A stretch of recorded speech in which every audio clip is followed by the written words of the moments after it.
안녕하세요. 자, 2021 대입 정시 전형의 지원 전략 이제 2부 시작하도록 하겠습니다.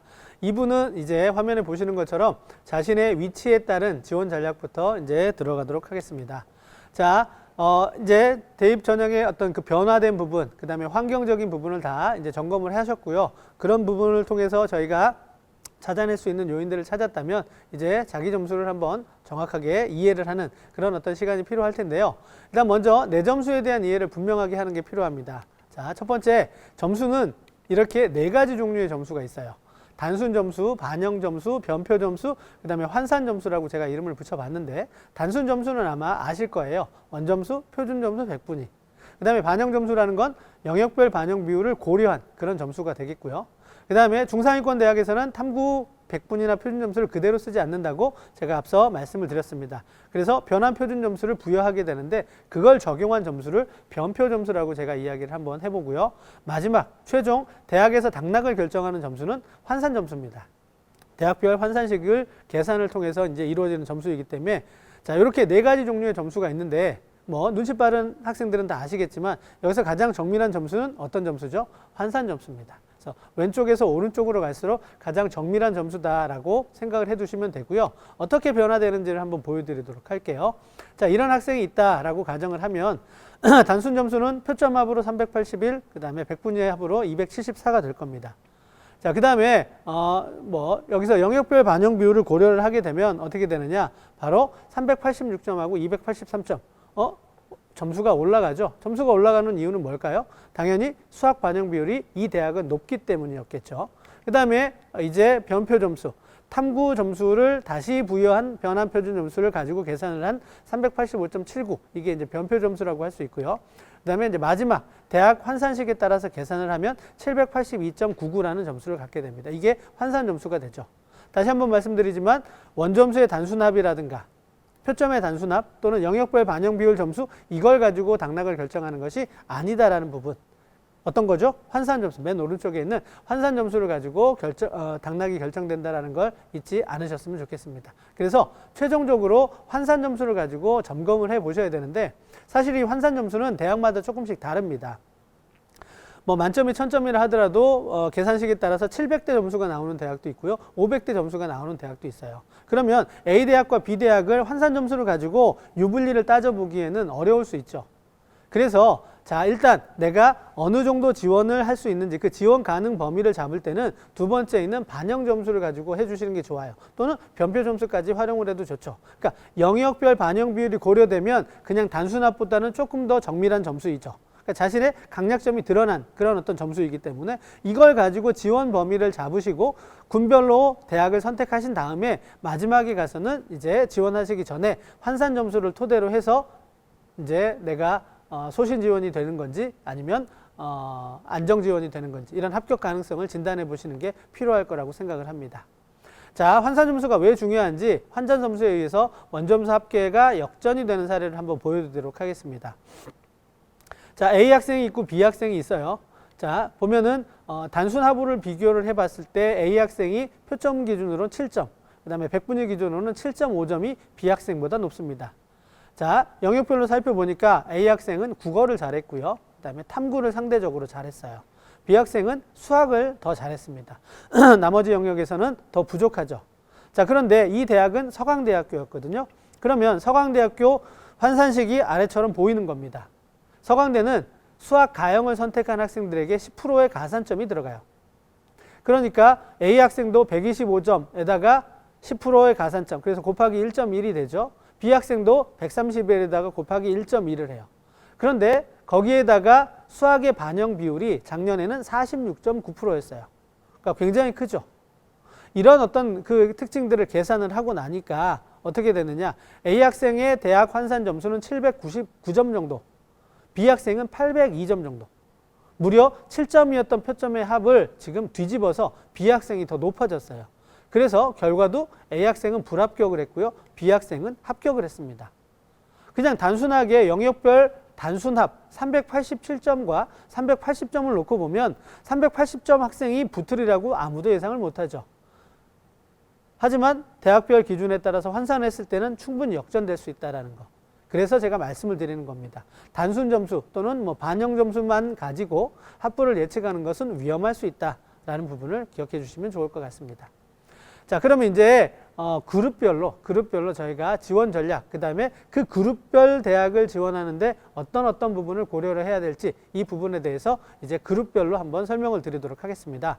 자, 저희가 저도 교사입니다. 지금 현직 교사인데 대학을 서열화해서 이렇게 말하는 것이 쉽지는 않습니다. 교육적으로 타당하지도 않고요. 하지만 많은 학생들이 정시에서 지원을 할 때 석차에 의해서 가다 보니까 지원 참고점의 어떤 그 대학별 선호도의 차이에 따라서 점수 차이가 좀 있습니다. 그래서 부득불 어쩔 수 없이 저희가 대학을 이렇게 그룹화해서 설명을 드릴 수밖에 없다라는 점을 좀 양해해 주시기 바랍니다.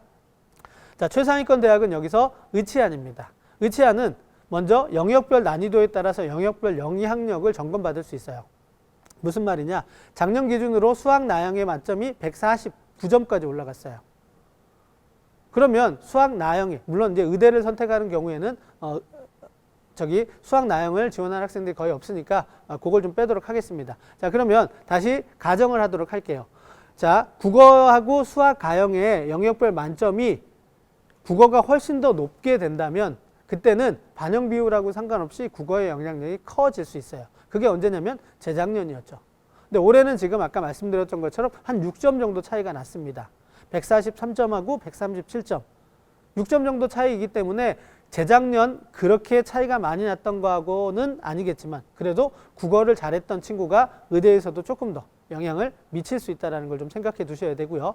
그 다음에 과탐2 응시자 변화에 주목을 해야 되는 것이 서울대 의대는 당연히 2를 선택한 학생만 지원할 수 있습니다.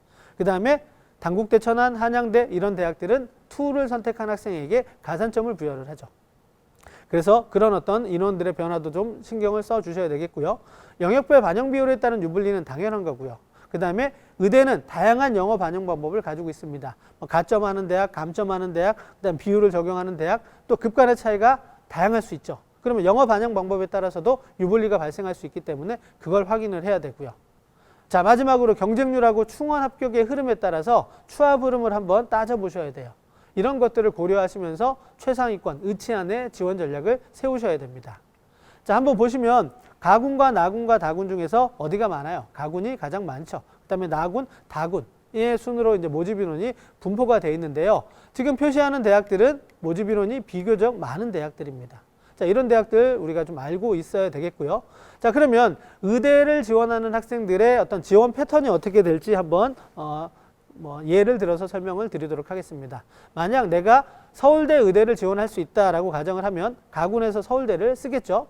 그러면 나군에서는 점수가 좋다면 1+1, 2를 선택하지 않은 원원 조합의 최상위권 득점자들과도 내가 경쟁력이 있다면 가톨릭대나 고려대나 성균관대, 연세대 같은 우리 흔히 말하는 메이저 의대를 지원을 할 겁니다.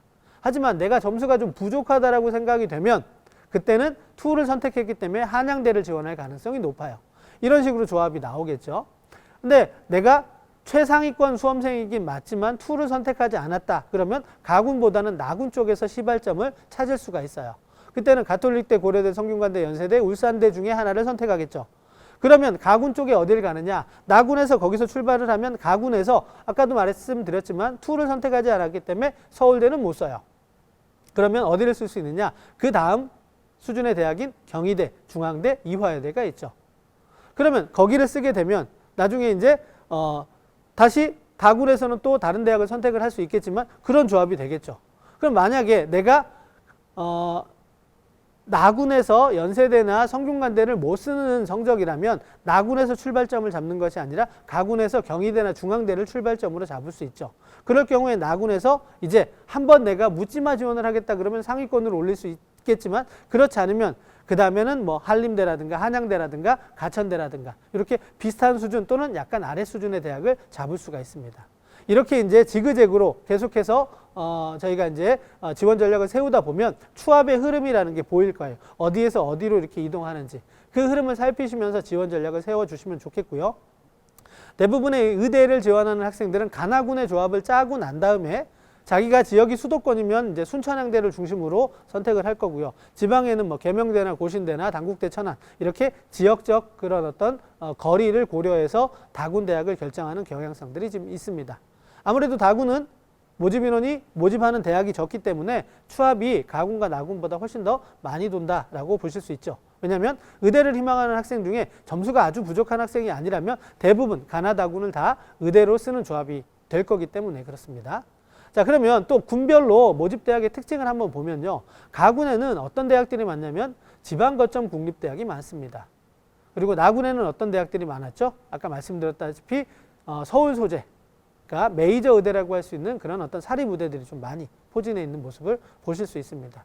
자, 이렇게 군별 대학 분포에 따라서 또 나의 성적에 따라서 가군을 출발점으로 잡을지 나군을 출발점으로 잡을지에 따라서 상대 군의 전략을 어떻게 가져갈 건지 그런 부분에 대한 전략을 세워보실 수 있습니다. 자, 그 다음에 치의학과하고 한의학과는 치대를 보니까 어떻게 되죠? 가군 쪽에 많네요. 그 다음에 한의학과는 나군 쪽에 많아요. 그러면 치대는 가군을 중심으로, 그 다음에 한의대는 나군을 중심으로 먼저 한 군을 정하시고 그 다음에 다른 군의 조합을 결정해 주시는 게 좋을 것 같은데 대부분 의대는 의대끼리, 치대는 치대끼리, 한의대는 한의대끼리 이렇게 지원 전략을 세우는 학생들이 많지만 점수가 조금 부족하거나 불안한 학생들은 이제 다른 계열의 학과를 선택지에 넣을 수 있어요. 그래서 치대 같은 경우에도 서울대 치대라든가 연세대 치대 또는 경희대 치대까지는 의대와 선택지에 포함이 될 수도 있다는 거죠. 예를 들어서 나군에 내가 의대를 쓰지만 불안해서 가군의 의대를 못 쓰겠다. 그 다음에 또 서울권 학생들이니까 지방의 의대에 가는 게 좀 부담스럽다라고 했을 때는 경희대 치대 이쪽으로 지원을 쓸 수도 있다는 거죠. 반대로 가군에서 의대를 쓰면서 나군의 연세대 치대를 선택지로 놓을 수도 있는 그런 조합들도 나올 수 있기 때문에 한번 생각해 주시면 좋을 것 같습니다. 자, 의대는 또 하나 기억하셔야 될 게 뭐냐면 요거예요. 반영지표. 자, 서울에 소재하고 있는 대학들은 전부 다 국수는 표준점수, 탐구는 변환 표준점수를 쓰기 때문에 반영지표에 따라서 유불리가 발생하지 않습니다. 하지만 지방은 보시는 바와 같이 다양한 그런 반영지표를 활용하고 있기 때문에 내가 조금 더 유리한 반영지표를 찾아서 그 대학에 지원하는 것이 유리할 수 있다. 왜냐? 의대 같은 경우는 0.1점 또는 0.01점으로 당락이 결정될 수도 있죠. 그러니까 나에게 유리한 건 뭐든지 다 찾아가야 돼요. 그래서 반영지표상으로도 내가 유리한 부분을 반영해 주는 그런 대학을 찾아가는 것도 하나의 전략이 될 수 있습니다. 자, 두 번째 최상위권 대학은 이제 서울대하고 연세대, 고려대입니다. 자, 반영지표는 똑같아요. 표준 플러스 변표. 그래서 반영지표상의 유불리는 안 나타나고요. 일단 인문계 쪽에선 제2외국어 한문이 대체가 되느냐, 사탐의 한 과목으로 대체가 되느냐 부분인데 서울대는 대체가 안 되죠. 단 3등급 아래쪽부터는 감점이 돼요. 필수예요. 그다음에 연세대는 대체가 돼요. 그러면 고려대는 대체가 안 돼요. 근데 나는 사탐을 못 봤는데 제2외국어를 잘 봤어요. 그럼 대체를 해야죠. 그럼 고려대가 아니라 어디로? 연세대로 정해야 돼요. 내가 평소에 고려대에 마음이 있었다 하더라도 내가 제2외국어를 잘 봐서 대체를 받을 수 있는 그런 상황이라면 연세대를 선택하는 게 맞죠. 그 다음에 두 번째는 영어의 영향력입니다. 서울대하고 고대는 영어의 영향력이 약해요. 상대적으로. 연세대는 상대적으로 강해요. 그럼 내가 영어 1등급이에요. 그러면 뭐 연세대, 서울대, 고려대 어디를 써도 상관없어요. 그런데 내가 영어가 2등급 또는 3등급이에요. 그러면 연세대를 쓰기는 어렵죠. 이런 부분들 좀 생각하시면서 역시 충원합격의 흐름을 한번 고려하시면서 지원을 세워주셔야 됩니다. 자, 영역별 반영 비율은 어디는 다 있는 거기 때문에 이건 그냥 제가 설명을 안 하고 넘어가도록 하겠습니다. 보시면 확인하실 수 있는 부분이니까요. 내가 잘한 과목, 내가 잘한 영역의 반영 비율이 높은 대학을 선택하는 건 당연한 거죠. 그 부분은 충분히 인지하고 계시리라고 생각이 됩니다. 자, 그러면 여기에서 이제 군별, 점수대별 모집 인원에 따라서 군별 조합을 어떻게 가져갈 거냐 이걸 한번 설명을 드리도록 하겠습니다. 자, 먼저 인문계 학생들은 가군과 나군에서 가군의 서울대, 그 다음에 연세대, 고려대를 쓸 수가 있겠죠. 나군의 고려대, 연세대를 쓸 수 있는 상황이라면 당연히 가군에서는 서울대를 쓰거나 아니면 서강대, 성균관대, 한양대, 이화여대를 쓸 수밖에 없죠. 그래서 나군에서 고연대를 쓰는데 점수가 상위권이다라고 하면 서울대를 쓸 거고요. 그렇지 않고 내가 좀 자신이 없다, 불안하다 그러면 어떻게? 아래쪽을 쓰겠죠. 그러면 추합의 흐름도 이렇게 되겠죠. 서울대에서 이제 추합을 발표를 하면 나군에서 가군으로 옮겨가겠죠. 그 다음에 또 연세대 고려대에서 추합을 발표를 하면 여기 서성안에서 이쪽으로 옮겨가겠죠. 이런 흐름으로 추합이 이루어진다는 부분. 그래서 지금 다음에 설명을 드리겠지만, 자, 서성안이라고 하는 이 그룹에서 가군과 나군을 비교할 때 어느 쪽이 추합이 많이 돌까요? 이쪽이 많이 돌겠죠. 왜냐하면 나군에서 성균관대, 한양대를 쓰는 학생이 가군에서 서울대까지 도전하기는 좀 어렵죠. 그러면 여기서 쓰는 아이들은 또다시 가군에서도 서성한 2를 쓸 가능성이 있고요. 아니면 점수가 좀 부족하다면 아래쪽에 중경외시 라인을 쓸 수가 있죠. 그래서 여기는 추합이 덜 돌고 추합이 많이 돈다는 이런 특성을 저희가 생각해 두셔야 됩니다. 그러면 자, 뭐 다 설명을 해버리게 되네요. 밑에 중경외시 라인에서 내가 점수는 요 성적대인데 요 윗대학을 내가 추합을 보고 쓰고 싶다라고 하면 이쪽보다는 이쪽에서 추합이 많이 돌 거니까 가군에서 소신 상향 지원을 하고 나군에서 조금 더 안정 지원을 하는 이런 전략이 나올 수 있겠죠. 이해되시나요? 자, 이런 부분은 이제 감안하시면서 내가 무작정 어느 군에서 소신, 어느 군에서 뭐 상향 지원 또는 안정 지원, 이게 뭐 내 기분 내키로 하는 것이 아니라 이렇게 잘 살펴보면 원칙이 있다라는 거, 그걸 좀 말씀을 드리도록 하겠습니다. 자연계는 아까 말씀드렸다는 것처럼 의치 안에서 먼저 이렇게 서로 돌아요. 그러다가 점수가 부족한 학생들은 서울대, 연세대, 고려대, 공대하고 같이 조합을 맺기도 하겠죠. 하지만 그걸 제외하고 나면 나머지 패턴은 똑같다. 이렇게 인문계하고 다르지 않다라는 부분을 말씀을 드릴 수 있는데, 이제 여기 인원이에요. 인원, 계열별로, 군별로 모집 인원의 차이가 있을 수 있기 때문에 그런 부분을 조금 한번 보셔야 돼요. 그러니까 인문계 거 듣고 자연계도 그대로 된다 이렇게 생각하시면 조금 어려울 수 있습니다. 그래서 인원의 차이를 한번 비교를 해보시는 게 필요하다라는 말씀을 좀 드리도록 하겠습니다. 자, 두 번째 이제 상위권 대학인데요. 자, 서성한이 이쪽에 대학들의 성적대를, 점수를 가지고 있는 학생들은 뭘 고려를 해야 되는지 한번 설명을 드리도록 하겠습니다. 자, 먼저 표준점수하고 변환표준점수 지표는 똑같아요. 탐구의 영향력, 변환표준점수 대학에서 발표되는 거 보셔야 돼요. 그러면 만점이 몇 점인지, 그 다음에 급간의 점수 차이는 어떻게 되는지에 따라서 탐구의 영향력이 상대적으로 클 수도 있고 적을 수도 있어요. 네, 그거 한번 살펴보셔야 되고요. 두 번째, 서강대 수학의 반영 비율이 이렇게 변경이 됐지만 여전히 높죠. 거기다가 서강대는 수학 가형에 10점, 가산점을 부여합니다. 이거 되게 중요한 부분이에요. 그러면 이게 어디에 영향을 미치느냐? 서강대 인문계열 지원할 때 자연계 학생들이 교차 지원해서 넘어갈 수 있다는 거죠. 왜? 올해는 수학 가형과 수학 나형의 만점 점수 차이가 3점밖에 안 나요. 그러니까 서강대 인문계열을 지원할 때 자연계 아이들이 많이 넘어올 수도 있다라는 생각을 좀 해보시고 신중하게 지원하실 필요가 있다는 거 말씀을 좀 드리고요. 자, 제외국어 같은 경우도 서강대는 대체 불가능하지만 다른 대학들은 대체가 가능하다. 한양대는 과탐2에 3%의 가산점을 준다. 이화여대는 계열별로 통합 선발을 해요. 통합 선발한다는 건 뭐죠? 모집 인원 덩어리가 엄청 커요. 그러니까 변수가 조금 적을 가능성이 있죠. 그 다음에 영어 반영 방법에 따라서 유불리가 발생할 수 있다. 이런 부분들을 하나씩 짚어보면서 나한테 유리한 대학이 어느 대학인지를 선택해 주시는 게 필요합니다. 자, 영역별 반영 비율은 제가 설명을 아까 말씀을 드렸어요. 그냥 자료로 대체하겠습니다. 단 여기서 뭘 보셔야 되냐면 서강대, 성균관대는 뭐예요? 영어가 가산점을 부여해요. 그러니까 국수, 탐구의 반영 비율이 높아요. 숫자가 더 커요. 그러니까 4개를 반영하는 대학과 이렇게 3개를 반영하는, 영어가 가점이나 감점으로 빠지는 대학의 그 반영 비율을 동일한 선상에서 비교를 하면 좀 곤란하죠. 당연히 클 수밖에 없죠. 여기는 100을 3개로 나눈 거니까. 이런 점만 좀 주의하시면 좋을 것 같고요. 자, 요거 기억해 두시면 한양대 인문계열은 탐구가 30%예요. 인문계열에서 탐구의 영향력이 사실은 적은 편이거든요. 상위권 대학에서는. 그런데 30%가 된다는 거 좀 기억해 두시면 좋을 것 같고요. 서강대는 자연계열인데도 다른 비슷한 수준의 대학이 막 35%까지 반영하는데 어떻게 됐어요? 19.3%예요. 그래서 서강대는 자연계를 하더라도 탐구의 영향력이 적은 대학이다라는 거 기억해 주시면 좋을 것 같아요. 자, 군별 점수대별 모집 인원인데, 자, 요거 보시겠습니다. 서강대, 성균관대는 가군하고 나군 중에서 어디서 출발할 거냐 봤을 때 가군 쪽에서 출발하려고 해요. 이유는 뭐냐? 가군의 요 전체의 모집 인원이 몇 명이냐면 880명이에요. 나군도 848명이지만 여기에 뭐가 포함이 되죠? 수도권 교대가 포함이 돼요. 그럼 수도권 교대가 이 점수대 학생들한테 선택지로 포함이 되느냐 안 되느냐, 요거는 이제 판단하기에 따라서 다른 거죠. 일부 포함될 수도 있지만 이 아이들은 자기들끼리의 경쟁일 수 있어요. 그러면 요걸 뺀다면 대략 460명이에요. 그럼 이런 가정을 한번 해볼게요. 이 점수대에 있는 학생들이 가군도 나군도 다군도, 다군은 없으니까 가군과 나군을 그냥 동시에 다 지원한다라고 했을 때 합격 가능성은 어디가 높아요? 당연히 가군이 높죠. 이유는요? 모집 인원이 훨씬 많으니까. 그러면 여기서 두 군 중에서 내가 안정적인 지원을 한다라면 출발선 어디로 잡아야 되냐? 여기서 출발을 해야 된다. 모집 인원이 훨씬 많은 쪽에서 출발을 하는 것이 좋다라는 거죠. 그럼 여기에서 내가 가군을 쓰는데 점수가 여유가 있는 학생이라면 당연히 나군에서 어디를 써야 되겠어요? 여기를 써야 되겠죠?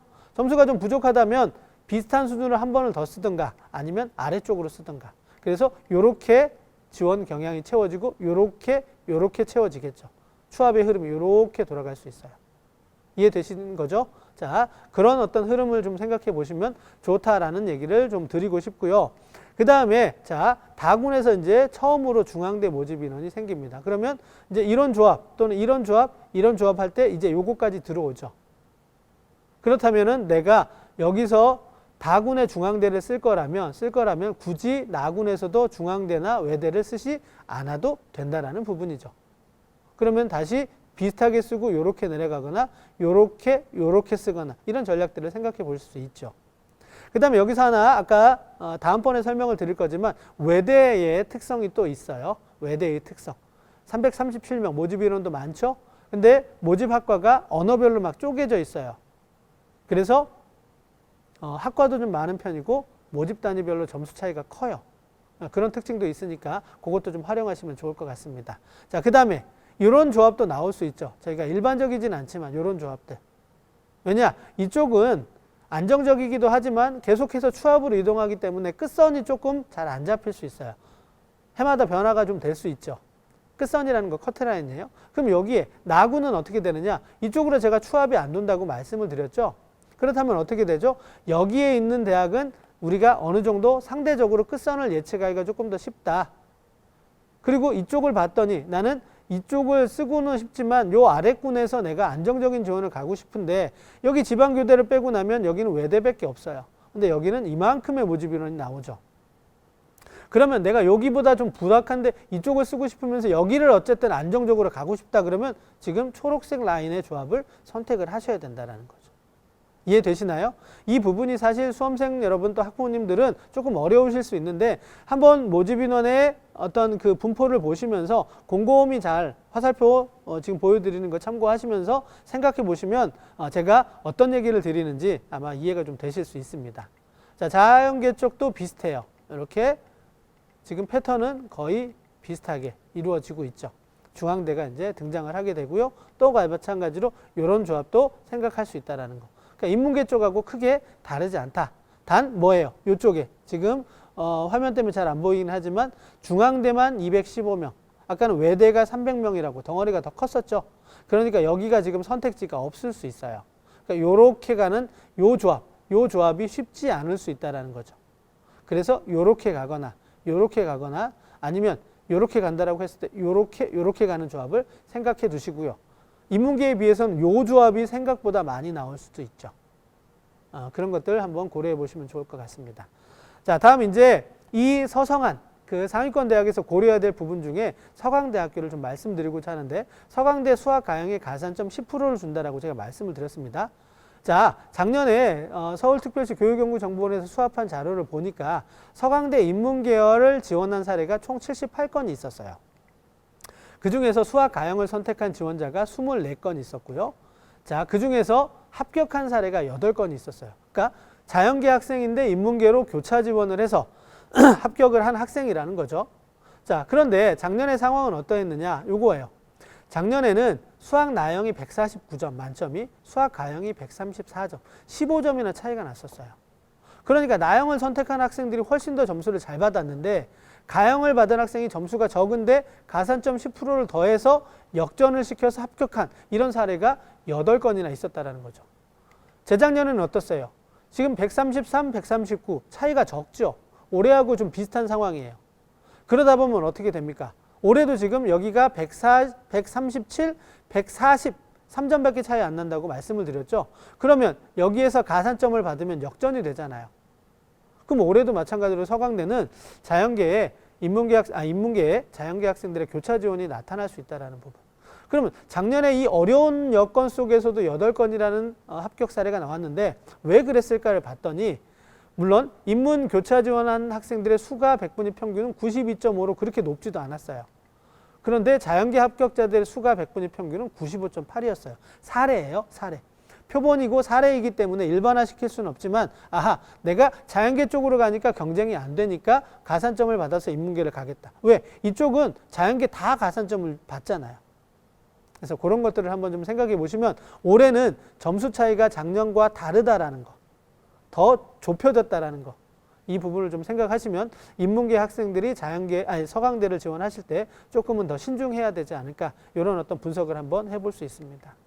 자, 영어 반영 방법에 따라서 유불리가 나타날 수 있다는 거. B 학생이 1점이 높아요. 그런데 A 학생이 등급은 높아요. 자, 이렇게 됐을 때 서강대 쪽에서는 요건 중앙대는 좀 오류가 있기 때문에 제가 지우도록 하겠습니다. 요거는 좀 빼고요. 서강대하고 성균관대, 한양대만 제가 말씀을 드리도록 하겠습니다. 이쪽 성균관대하고 한양대 쪽은 지금 어떻게 됐어요? 지금 영어 1등급인 아이가 요 점수 차이를 역전을 시켰죠. 근데 서강대에서는 역전을 못 시켰어요. 그러니까 영어가 서강대는 덜 중요하고 성균관대, 한양대는 더 중요하다. 이렇게 말씀드릴 수 있겠죠. 자, 그 다음에 제외국어 한문 대체가 되는 대학들, 안 되는 대학들 있습니다. 연세대, 고려대 중에서 대체되고, 서강대, 성균관대 중에 대체되고 안 되고, 건대, 홍대 대체되고 안 되고, 국민대, 숭실대, 세종 이렇게 되죠. 그러니까 내가 경쟁하는 지금 비슷한 수준에 있는 대학 중에서 어느 대학은 대체가 되고 어느 대학은 대체가 안 돼요. 그러면 나한테 유리한 데를 찾으셔야 되겠죠. 자, 한양대 과탐2의 가산점 3%, 3%의 가산점 준다고 제가 말씀을 드렸습니다. 실제로 그러한지 한번 볼게요.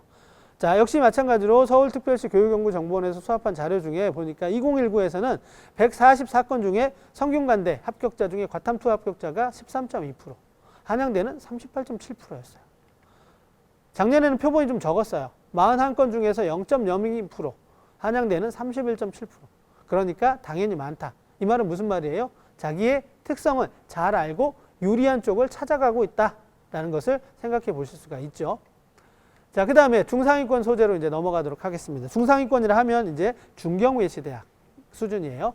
역시 표준 점수하고 변표는 똑같아요.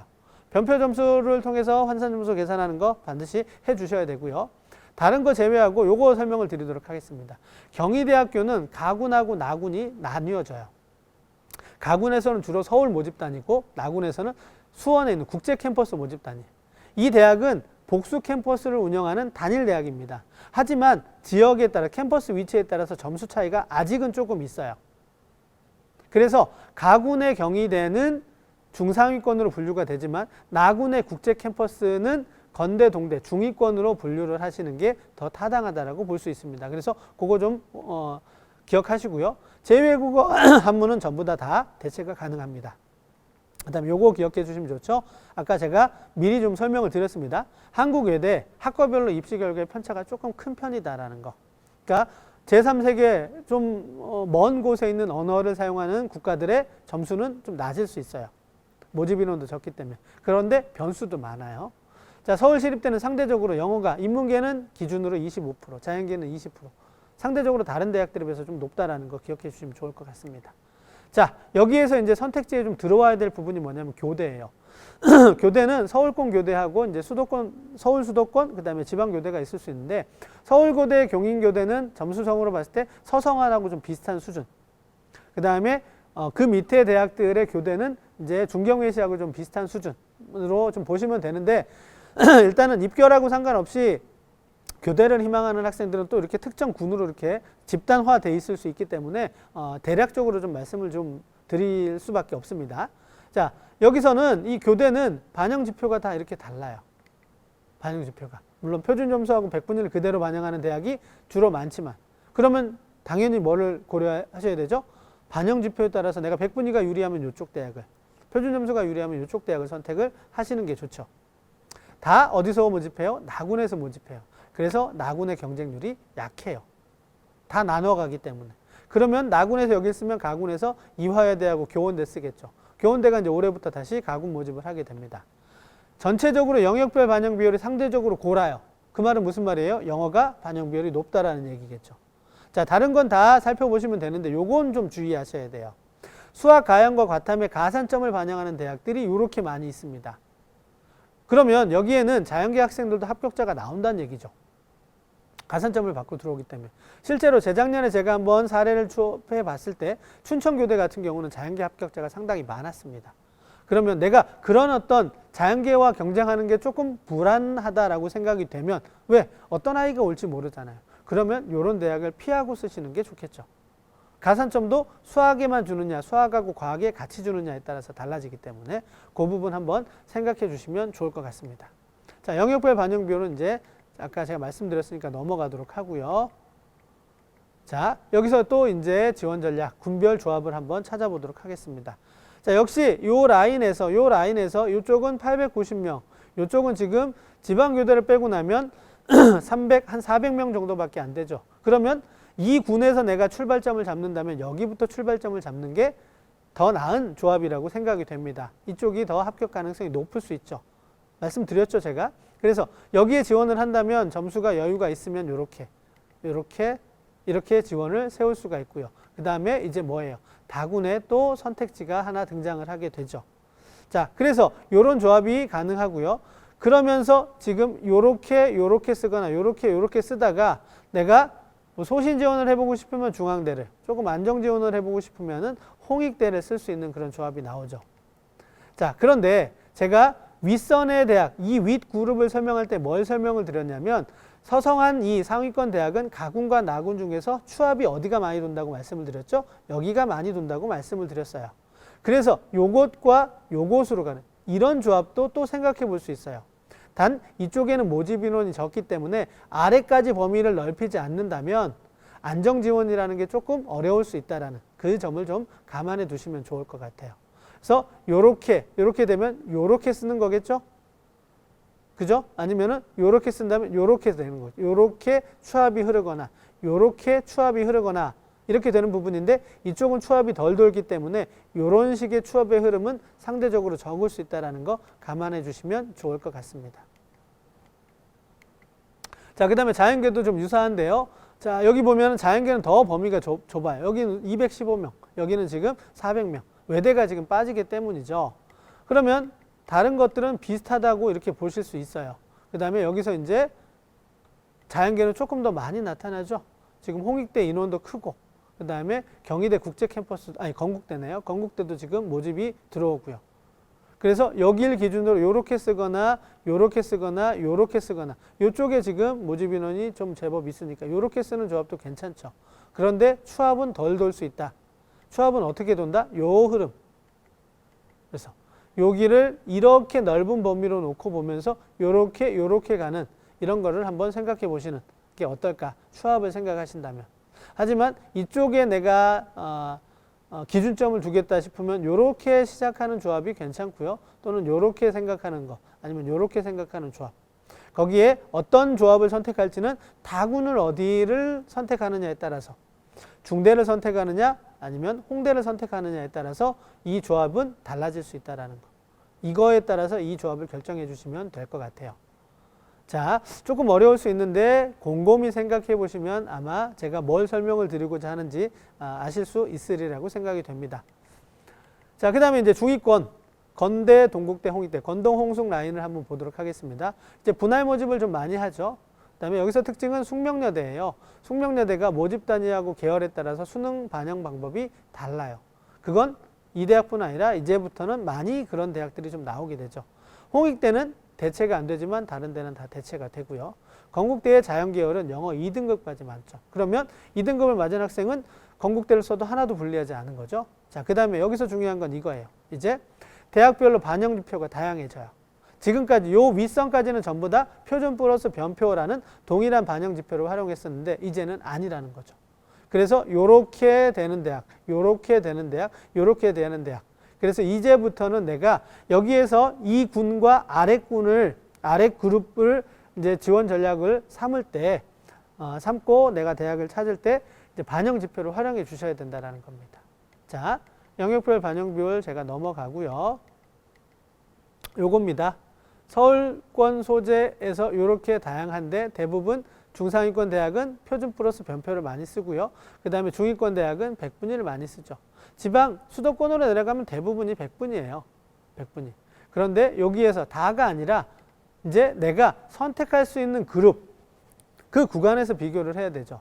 그래서 요 라인에서는 건대동대는 100분위에서 변표를 쓰는데 표준점수, 홍익대는 그대로 표준점수를 다 쓰고요. 숙명여대는 100분위를 그냥 써요. 그 다음 밑에 그룹에서도 마찬가지죠. 이렇게 다양해져요. 그러면 내가 요 그룹을 쓸 때 100분위가 좋으면 요쪽을, 표준점수가 좋으면 요쪽을, 변표로 반영을 했으면 요쪽을, 이렇게 이제 달라질 수 있죠. 선택지가 달라질 수 있다는 겁니다. 자, 그 다음에 탐구 과목. 이런 부분이 왜 발생하느냐면 탐구에 따라서 이제 100분위 유불리가 발생하기 때문이죠. 요거 제가 앞서 설명을 드렸던 자료입니다. 그러면 이런 걸 그대로 가느냐? 아니라고 제가 말씀드렸죠. 뭐예요? 중상위권 대학은 그래서 변표 점수를 씁니다. 올해는 아직 대학에서 발표를 안 했어요. 이제 좀 지켜보시면 발표가 나올 겁니다. 그때 그 점수로 내가 변표 점수를 쓰는 대학을 지원한다면 내가 성적표상 받은 탐구 영역의 100분위 점수, 표준 점수는 의미가 없어요. 다시 대학으로부터 부여받는 점수, 변환 표준 점수를 가지고 나중에 환산점 계산을 하게 된다는 거. 그거 잊지 마셔야 됩니다. 자, 그러면 만점부터 한번 보도록 할게요. 사탐의 경우입니다. 65.2, 65.2 대부분 비슷하죠? 그런데 건국대는 68.9. 뭐야? 100분위 100에 건국대가 훨씬 더 높은 점수를 주죠? 이건 뭐예요? 다른 대학들에 비해서 건국대가 사탐의 중요성을 더 크게 가져간다는 거죠. 그 다음에 두 번째로 살피실 게 뭐냐면 급간의 차이예요. 서강대는 100분위 100하고 100분위 96을 비교했더니 몇 점이에요? 0.48이에요.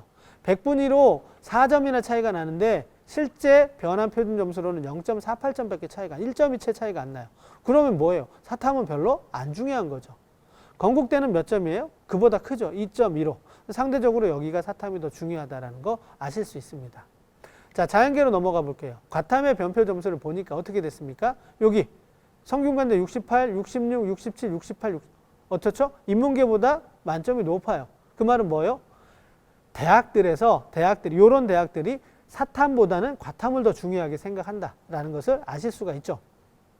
그런데 서강대는 그 중에서 다른 대학보다 낮아요. 66.5. 그러면 서강대는 경쟁 대학에 비해서 반영 비율도 낮은데 환산 점수 만점도 낮아요. 그러니까 덜 중요하게 생각한다라는 것을 아실 수가 있죠. 그 다음에 급간 차이는 인문계보다는 넓어지긴 했으나 2.39점 정도로 그렇게 크지는 않죠. 건국대는 2.54점. 이렇게 좀 여기서 자연계는 좀 비슷하게 나오네요. 하지만 만점에서 지금 한 2.25점이 차이가 나는 부분을 보실 수 있습니다. 자, 요렇게 좀 비슷한 대학이니까 여기서 우리가 유리한 변표 대학을 찾겠죠. 그 다음에 또 건대, 동국대, 또 변표를 대하는 요 수준에서도 내가 어느 쪽이 더 유리한 대학인지를 찾아보시는 게 필요하다는 거 말씀을 드리도록 하겠습니다. 자, 그 다음에 수학 가형 지정 대학 한번 제가 살펴봐야 돼요. 왜냐면 자, 수학 가형 지정 대학은 나형이 갈 수가 없잖아요. 그러면 전체 모집 인원은 그대로 있거나 약간 늘어나 있는데 수험생 수가 많이 줄었고 가형 선택자 역시 줄었어요. 그러면 자, 여기서부터 서울대부터 쭉 이렇게 내려오겠죠. 가형 지정 대학들이 자연계의 경우. 그럼 이쪽은 다 채워져요. 고득점자로. 근데 아래로 내려올수록 고득점자들이 지금 줄어들 수밖에 없는 환경이라면 아래쪽으로 내려갈수록 점수가 전년도에 비해서 떨어질 가능성이 있죠. 그래서 이 가형 지정 대학의 끝자락에 있는 대학들의 수학 가형 점수는 어떻게 될까 궁금했어요. 그래서 한번 찾아봤더니 이거 역시 학과의 평균 점수가 아니에요. 사례예요, 사례. 사례를 봤더니 이렇게 50, 60대 100분위를 가진 성적이 좀 부족한 학생들도 많이 합격했더라. 물론 국어를 잘해서 들어간 경우가 많이 있기는 하지만 제가 드리고 싶은 말씀은 뭐냐? 학생들이 가형을 선택해놓고 가형을 못 봤어요. 못 보니까 나는 가형 지정대학에 가기가 어렵다라고 생각하실 수 있을까 봐 드리는 겁니다. 여러분들의 생각보다 조금 더 적은 점수를 가지고도 합격하는 사례가 있다는 것을 제가 보여드리고 싶고요. 그 다음에 100분위를 반영하는 대학은 정말로 100분위가 높은 그런 어떤 사례가 많이 보이죠. 그래서 그 반영 지표에 따른 유불리를 학생들이 많이 생각하고 들어간다는 부분을 참고해 주시면 좋을 것 같습니다. 자, 그러면 이제 이 중위권 대학의 군별 지원 전략을 한번 살펴드리도록 할게요. 당연히 어디부터 출발해야 될까요? 여기부터 출발을 해야 되겠죠. 여기 900명, 여기는 290명밖에 안 되니까 여기부터 출발을 해요. 그래서 점수에 여유가 있으면 이렇게, 점수가 여유가 없으면 아래쪽으로 이렇게 나오는 조합은 있을 수도 있지만 쉽지는 않겠죠. 이렇게 쓰거나 이렇게 쓰 여기 인원이 적으니까요. 그런데 여기는 또 뭐가 있어요? 이쪽 다군 쪽도 모집 인원이 나오죠. 다군 쪽이 또. 다군 쪽에 이 아랫군에서 상당히 많은 500명이라는 모집 인원이 있으니까 이런 조합도 생각해 볼 수 있다는 거죠. 그러니까 요렇게. 지금까지는 가나군에서 저희가 조합을 생각했는데 이제부터는 다군까지도 생각을 하셔야 돼요. 그 다음에 그 아래로 내려가면 자 이런 얘기 아마 들으셨을 거예요. 가군하고 나군 중에서는 반드시 한 군에서는 안정적인 지원을 해야 돼. 뭐 이런 얘기 들으셨을 거예요. 여기까지는 맞아요. 왜? 모집 인원이 가나군과 다군의 차이가 크니까. 하지만 이쪽부터 내려가면 어때요? 이제 차이가 좁혀져요. 어떤 데는 더 아래로 내려가면 다군이 더 모집 인원이 많을 수도 있어요. 그러니까 어떻게 되죠? 이런 부분 때문에 이제는 선택지가 조금 더 다양해질 수 있다는 거 생각해 주시면 좋겠습니다. 자, 자연계도 한번 볼게요. 이 라인인데 여기는 400명, 여기는 900명, 500명. 어디부터 출발해요? 여기부터 출발해야 되겠죠? 자, 그래서 이렇게 나오죠. 왜 이까지 내리느냐? 이쪽의 모집 인원이 인문계보다 조금 더 적어요. 그러면은 이 900명을 소화하려면 470명으로 안 될 수 있죠. 그러니까 여기까지 이렇게 범위를 좀 넓혀서 저희가 전략을 한번 세워볼 필요가 있을 것 같고요. 여기도 마찬가지입니다. 이쪽에 보시면 이렇게 되겠죠. 그 다음에 여기는 지금 뭐가 있어요? 홍익대라는 선택지가 있네요. 그래서 이렇게도 생각해 볼 수 있죠. 홍익대가 엄청 많아요. 인문계보다 더 많죠. 그러니까 여기서는 인문계하고는 조금 패턴이 달라질 수 있다는 거. 그러니까 조합을 어떻게 가져갈 거냐. 여기를 기준으로 가군에 어디를 쓰면 나군에 어디를 쓸 거냐. 이런 조합들 생각해 보실 수 있겠죠? 자, 그 다음에 이제 그보다 아랫군을 한번 보도록 하겠습니다. 여기 900명, 여기 300명, 여기 500명. 여기서부터 출발을 해야 되겠죠? 자, 그러면 이렇게 되겠죠. 이런 조합도 있고요. 그 다음에 이 밑에 군은 어떻게 될까요? 이제 여기가 다 이제 많아져요. 이제 전체적으로 비슷한 점수대가 넓어지면서 인원들이 많아지니까 어느 군이든 상관은 없어요. 자, 여기를 중심으로 삼다면 이렇게 해서도 여기에서도 이제 미세한 점수 차이들이 나타날 수 있죠. 그 다음에 여기 제가 지금 이렇게 점수를 분류한 거는 학과에 따라서도 달라질 수 있기 때문에 요거는 그냥 제가 지원 패턴을 설명을 드리기 위해서 가져온 것인지 절대화될 수 있는 부분은 아니니까 그런 부분에 대해서 오해 없으시길 바라고요. 어떻게 군별 조합을 설정할 것이냐 한번 생각해 보시면 좋고요. 위에서부터 내려오던 그 지그재그로 내려오던 추합이 이쪽으로 아래로 내려갈수록 조금 흐지부지 될 수 있어요. 그래서 여기서는 이쪽 라인에서 생각해 두시면 좋아요. 자, 여기는 지금 200명, 여기는 300명이지 290명, 여기는 지금 936명. 그러면 이쪽에서 어떤 라인이 더 많이, 이쪽에서 추합이 더 많이 돌겠죠. 여기 요렇게보다는 요렇게 될 가능성이 더 있죠. 그러니까 그런 것들 생각해 보시면 추합의 흐름이 어떻게 될지 한번 감안해 보실 수 있는 거죠. 자연계도 비슷합니다. 패턴은 지금 설명드린 거하고 마찬가지죠. 그래서 이렇게 이제 군별 점수대별 모집 인원의 분포를 가지고 내가 군별로 대학의 조합을 어떻게 찾아가는 것이 나한테 유리할지 이런 부분 한번 생각해 주시면 좋을 것 같습니다. 자, 그러면 계속 이제 이어가도록 하겠습니다. 자, 이제 세 번째 영역별 우수자를 위한 지원 전략인데 지금부터는 설명이 조금 간단할 수 있어요. 앞에 1부하고 2부가 내용이 좀 복잡하고 어려웠고요. 지금부터는 조금 단순한 내용이니까 잘 듣고 이제 마무리를 해 가도록 하겠습니다. 자, 영역별 우수자를 위한 지원 전략인데 을지대를 한번 예로 들어볼게요. 응급구조학과 일반전형 2예요. 두 개 영역만 반영하기 때문에 그냥 50, 50이에요. 그런데 자, 일반전형 1이 있고 일반전형 2가 있는데 여기는 3개 영역, 여기는 2개 영역이에요. 그러니까 배치 점수를 쭉 봤더니 연구정보원에서 일반전형 1인 경우에는 150, 2인 경우에는 154점 정도로 이렇게 배치 점수를 지원 참고점을 줬어요. 다른 데도 보니까 그렇게 크게 차이가 없죠. 여기에 D4에 90이라고 돼 있는 거는 요거는 한 개 영역이에요. 그러면 한 개 영역이면 나머지는 뭐냐? 자동적으로 영어가 갈 거라는 거죠. 왜? 영어가 절대평가니까 등급이 더 좋은 경우가 많으니까요. 그럼 영어가 여기서 대충 2등급 아이가 온다라고 생각하면 2등급이면 뭐 90점이든 95점이든 해당되는 점수를 받겠죠. 그렇게 해야지만 이 지원 참고점을 읽어낼 수 있어요. 어쨌든 간에 점수 차이가 비슷하거나 조금의 차이가 있다라고 이렇게 기관별 배치 점수가 나왔는데 사례를 한번 보니까 이런 점수를 가진 아이가 있었어요. 89점, 국어에서 89점 100분위로 수학 가형에서 63, 그 다음에 과학에서 50, 90을 받은. 그러면 얘는 뭘 잘했어요? 요거하고 요걸 잘했죠. 그러니까 3개를 반영, 요 2개는 못했으니까 일반 전형 1을 쓸 수는 없어요. 그럼 일반 전형 2를 쓰겠죠. 그래서 2개를 합쳐보니까 단순합이니까 얼마예요? 179예요. 그러면 어딜 봐도 179로 다 합격할 수 있죠. 그래서 일반 전형 2를 썼어요. 그랬는데 이미 결과가 나와버렸네요. 불합격이에요. 불합격. 불합격 실제로 사례가 됐어요. 그리고 한번 실제 대학에서 발표한 사례를 봤더니 정말로 불합격할 수 있는 그런 점수, 커트라인이 이거보다 높았어요. 그 말은 무슨 말이냐? 영역별 우수자를 위한 지원 전략이지만 2개 또는 3개를 반영하는 대학은 특히나 2개 쪽으로 가면은 그 영역만 잘한 학생들이 제법 많다라는 거. 그래서 점수 편차가 크다라는 거. 요 부분을 좀 말씀을 드리고 싶고요. 그 다음에 이렇게 중위권, 수도권 대학으로 갈수록 기관마다 발표하는 배치 점수의 차이가 커요. 그러니까 어느 부분을 보고 제가 들어가기가 어렵죠. 그러면 여기서 내가 점수가 남아도 안정 지원이 아닐 수도 있다라는 생각을 하시고 신중한 지원 전략이 좀 필요하다라는 부분을 좀 말씀을 드리고 싶습니다. 두 번째 이제 가천대의 예를 한번 들어보도록 할 텐데요. 가천대 A 학생과 B 학생을 보니까 A 학생의 경우는 지금 국어, 그 다음에 수학, 나형, 그 다음에 영어, 탐구 하나를 상대적으로 잘했어요. 여기 지금 탐구의 차이가 크죠. B 학생을 보니까 수학을 잘 봤고요. 탐구에서 하나, 2개를 다 잘 봤는데 탐구를 하나만 반영하는 대학이에요. 가천대. 그래서 수학하고 탐구 하나를 잘했어요. 자, 그러면 어떻게 되느냐? 아까 말씀드렸죠? 일반 전형 1이 있고 2가 있어요. 가천대도. 일반 전형 1은 올해 기준으로 이렇게 돼요. 올해 기준으로. 좀 바뀌었어요. 일반 전형 1, 2가. 올해 기준으로 4개를 반영하는데 탐구는 하나만 반영해요.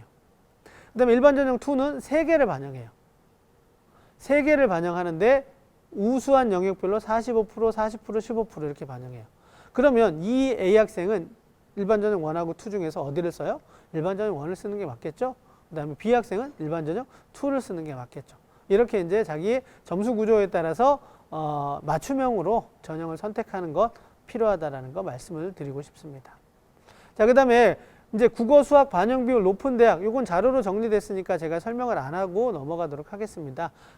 서울시 교육청에서 발간한 자료집에 다 제가 올려 있기 때문에 나중에 한번 확인해 보시면 되고요. 아마 여기서도 이 자료는 갈 수도 있습니다. 자, 여기 보시면은 뭐 2개 영역을 반영하는데 국어를 잘했을 때 국어 80%를 반영하거나 뭐 이런 데가 있어요. 여기서도 수학 이쪽에서도 그렇고 모건대 국어교육과 같은 경우는 국어를 60% 반영해요. 그리고 강남대 인문계열은 수학을 50% 반영. 뭐 이런 것들이죠. 그러니까 내가 이제 인문계인데 수학을 잘했다거나 자연계인데 국어를 잘했다거나 그러면 정상적인 그런 반영 패턴을 따라가면 조금 지원대학을 찾기가 어려운데 이렇게 역으로 찾아가는 그런 대학들도 있다라는 거예요. 자연계에서 국어 반영 비율이 높은 대학들. 이런 것들도 찾을 수 있죠. 그 다음에 자연계에서 수학 반영 비율이 높은 대학들. 이렇게 찾아볼 수 있는 거죠. 그래서 이런 것들은 자료로 확인하시면서 나한테 유리한 대학을 한번 찾아가시면 서원대 수학교육과는 수학만 반영하네요. 그럼 수학 하나만 잘하는 학생이면 여기 가야 되겠죠. 입결은 생각보다 높을 수 있겠죠. 서원대의 일반적인 수준보다는 당연히 높아져요. 그러니까 반영 영역이 줄어들면 반영 영역이 많은 그 비슷한 수준의 대학이나 유사한 모집 단위하고 비교했을 때 입결이 올라간다라는 거 생각해 주시면 좋을 것 같습니다. 자, 그 다음에 한국사도 좀 생각을 해 보셔야 돼요. 그냥 뭐 대부분 3등급 또는 4등급 정도만 되면, 인문계 3등급, 자연계 4등급 정도가 되면 이제 불리함이 없으니까 그 정도여서 인지하는데, 이런 자격 기준이 되면 곤란하죠. 5등급이면 서울교대를 지원할 수 없는 거니까 이것들은 별도로 조금 알아주실 필요가 있습니다. 자, 그 다음에 이제 교차 지원에 대해서 설명을 드리도록 할게요. 자, 교차 지원은 이렇게 이제 진행이 되는 건데, 인문계에서 자연계로 넘어가는 교차 지원이 일반적이에요. 중위권 대학에서. 그런데 자세히 보시면 수학은 가나형을 풀어놨지만 과탐을 지정한 대학이 있어요. 그 다음에 탐구 영역까지 사과탐을 풀어놓은. 그러면 인문계에서 자연계로 넘어가는 교차 지원은 어디만 얘기해요? 여기만 얘기하는 거예요. 여기는 과탐이기 때문에 이건 자연계 학생이죠. 그러니까 교차 지원, 우리가 흔히 말하는 개념의 교차 지원은 아니라는 거죠. 자, 두 번째, 교차 지원은 필수적으로 뭘 고려해야 돼요? 가산점을 고려해야 돼요. 대부분 이제 10% 정도 가산점을 주는 대학들이 많이 있죠. 예. 자, 그래서 가산점까지 같이 계산을 해야 되는데, 가산점을 한번 계산을 해보도록 할게요. 이렇게 가형에서 4등급을 맞고 나형에서 2등급을 맞은 학생이 있다고 가정을 합시다. 자, 이럴 경우에 10% 가산점을 주면 요렇게 11.5, 6.5 이렇게 가죠. 그 다음에 15% 하면 요렇게 돼요. 그렇게 됐을 때 이제 나영하고 비교를 해보는 거죠. 그러면 10%일 때 합을 해보면 나영을 이길 수가 없어요. 표점이든 백분이든. 근데 15%가 들어가면 어떻게 되죠? 요 점수 보면 요거하고 비교했을 때 표준 점수를 가면 가영을 선택한 학생이 이기죠. 백분위는 아직도 나영을 선택한 학생이 이겨요. 자, 그러면 여기서 우리가 생각할 수 있는 건 뭐예요? 아하, 표점은 이 친구는 100점이 넘는 표점이에요. 여기에 10%, 15%니까 가산점의 규모가 크죠. 백분위는 상대적으로 적은 숫자이기 때문에 가산점을 줘도 적어요. 그렇다면 뭐예요? 내가 만약에 교차 지원을 한다라고 했을 때 표준 점수를 반영하는 대학은 위험할 수 있죠. 가형 선택자의 점수가 더 올라갈 수 있어요. 하지만 백분위를 선택한 경우라면 백분위 반영 대학이라면 상대적으로 내가 더 유리할 수 있다는 거예요. 그래서 교차 지원을 할 때는 이왕이면 표준 점수보다는 백분위 반영하는 대학을 찾는 것이 더 유리하다라는 거 말씀을 드리고요. 자, 가톨릭대 같은 경우 표준 점수 수학 가형의 10%. 나형 합격자가 많을까요? 아니에요. 적어요. 광운대 표준의 수학 가형의 15%. 역시 가형 합격자가 많죠. 국민대는 백분위인데도 백분위를 반영하면서 이렇게 수학 가나를 다 허용해주는 대학 중에 상위권이에요. 그래서 여기도 역시 마찬가지로 10%이긴 하지만 가형 선택자가 많다.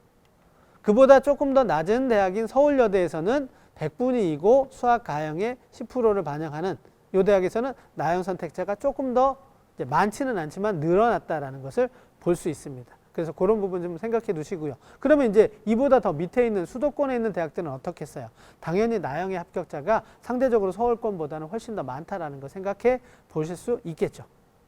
자, 그걸 고려하시면서 이제 지원 전략 세워주시면 되겠고요. 이제 마지막 수도권 대학, 그 다음에 지방 거점 국립대학과 전문대학. 이쪽은 대학의 수도, 경우의 수도 너무 다양해요.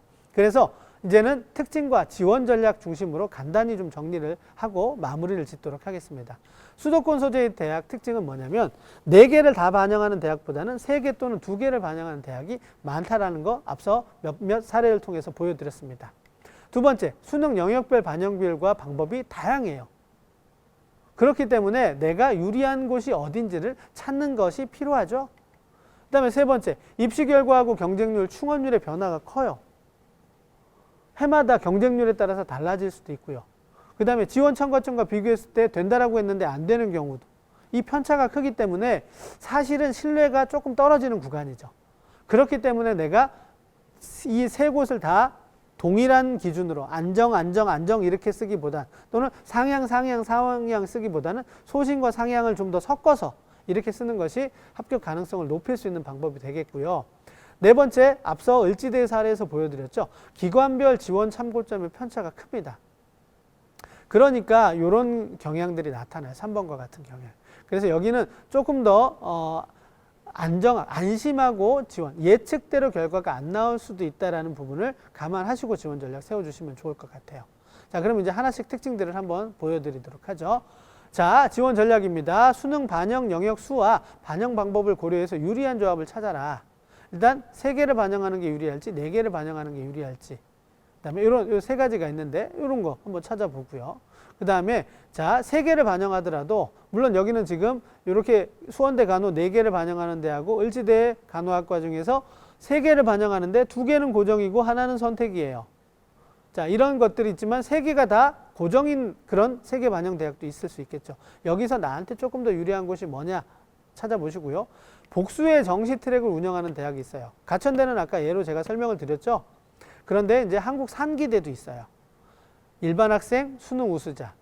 자, 일반 학생은 어떻게 되죠? 4개 영역을 반영해요. 수능 우수자는 2개만 반영해요.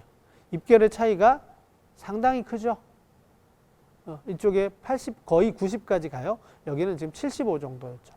그러니까 2개 영역만 반영하니까 당연히 점수가 높게 올라갈 수 있죠. 그럼 나한테 맞고 유리한 쪽을 찾아가는 거 필요하겠죠. 두 번째는 똑같이 뭐예요?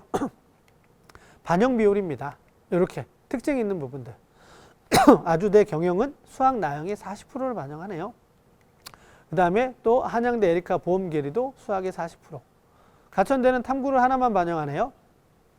그 다음에 인하대하고 한양대 에리카는 제외 국어를 사탐으로 대체할 수 있는 이런 특징들이 있네요. 그다음에 세 번째는 죄송합니다. 가산점을 고려해서 교차 지원을 적극적으로 해라. 가산점과 관련된 부분은 제가 말씀을 드렸죠. 가급적이면 100분위를 반영하는 쪽이 더 낫다. 그러면 어떻게 되느냐? 죄송합니다. 제가 오래 말을 하다 보니까 지금 목이 좀 잠겼습니다. 이해를 좀 부탁드리고요. 수도권 소재 수학 가형을 선택하는 학생들 주로 3등급에서 5등급이에요. 그래서 서울권보다는 나형으로 응시한 학생들의 합격 비율이 높다라는 것을 생각하셔서 교차 지원도 적극적으로 고려하는 것이 필요하다. 이 말씀 드리고 싶고요. 그 다음에 이제 지방거점 국립대학의 특징을 짚어드리도록 하겠습니다. 첫 번째, 지방거점 국립대학은 4개 영역을 다 반영하는 대학이 많아요. 그 다음에 탐구도 2개를 반영하는 대학. 이제 수도권 쪽에서는 탐구를 하나 반영하는 대학들도 제법 많거든요. 그런데 지방거점 국립대학은 아니다라는 거. 2개를 끝까지 반영한다. 두 번째, 주로 관하군에서 모집하고 다군 모집이 좀 적어요. 그리고 수능 점수의 반영 지표, 표준 점수 100분위 반영하는 대학이 섞여 있어요. 그 다음에 세 번째, 복수 캠퍼스를 운영하고 있기 때문에 모집 단위 분포, 그 다음에 입시 결과를 잘 알아야 돼요. 입시 결과가 낮아서 들어가 봤더니 강원도 춘천 캠퍼스가 아니라 삼척 캠퍼스일 수 있어요. 또 전남대 광주 캠퍼스가 아니라 전남대 여수 캠퍼스일 수 있죠. 그 다음에 지방거점 국립대학은 아까 여기서 제가 잠깐 빠뜨렸는데 4개 영역을 반영해요. 그 다음에 탐구를 2개. 그럼 4개를 다 잘한 아이들, 탐구를 2개를 다 잘 본 아이들이 생각보다 많을까요? 많지 않죠. 그렇게 잘 봤으면 서울 소재 중위권, 중상위권 대학을 갔을 거란 말이죠. 그래서 생각보다 이렇게 많은 영역들을 반영하기 때문에 입결이 생각보다 조금 더 낮을 수도 있기 때문에 좀 적극적으로 공략을 해보실 필요가 있고요. 네 번째, 모집 단위의 수가 엄청 많아요. 국립대학들은. 그래서 다양한 어떤 모집 단위 중에서 자신의 선호에 맞는, 적성에 맞는 모집 단위를 선택할 수 있고요. 그 다음에 다섯 번째, 등록금이 저렴하죠. 그 다음에 취업이 상대적으로 유리해요. 이런 부분들도 고려하시면서 지원 전략 세워주시면 좋을 것 같습니다. 자, 지방건조 국립대학의 군별 모집 인원은 요거 보시면 이렇게 참고하시면 되는데, 자, 충남대, 충북대를 보니까 지금 같은 군에서 모집하는 그 모집 단위가 서로 달라요. 충남대는 사회과학을 가군에서 모집하죠. 충북대는 나군에서 모집해요. 그럼 내가 사회과학을 희망한다면 충남대, 충북대를 다 가나군을 쓸 수 있죠. 자연계열도 마찬가지예요. 내가 공과대학을 쓰고 싶은데 충남대는 가군에서 쓰면 나군에서 충북대.